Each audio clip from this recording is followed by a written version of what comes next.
గత 5 సంవత్సరాలు నరకాసుర పాలన అనుభవించాం, అవునా కదా? 5 సంవత్సరాలు రైతాంగం కుదేలైపోయింది, అవునా కదా? రైతు కూలీలకి కోపం దొరికిందా? యువతకి ఉద్యోగ అవకాశాలు ఉన్నాయా?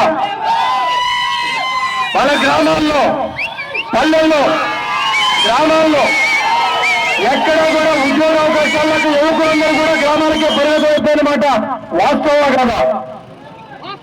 ముఖ్యమంత్రి గారు మా గ్రామంలో రోడ్లు సరిగా లేవండి.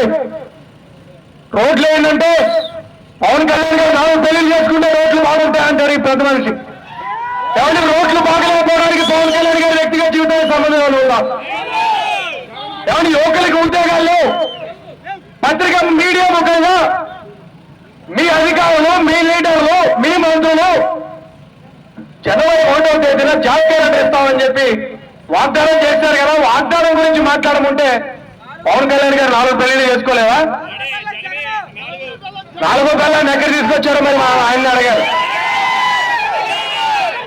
అంటే ప్రజా సమస్యల మీద ఏమాత్రం అవగాహన లేని ఒక వ్యక్తి, ఒక అహంకారి, ప్రజల జీవితాల పట్ల ఏమాత్రం బాధ్యత లేని ఒక వ్యక్తి ముఖ్యమంత్రిగా ఉంటే రాష్ట్రం అన్ని రంగాల్లో ఏ విధంగా సర్వనాశనం అయిపోతుందో ఆంధ్రప్రదేశ్ నిర్వచనంగా చూపించవచ్చు.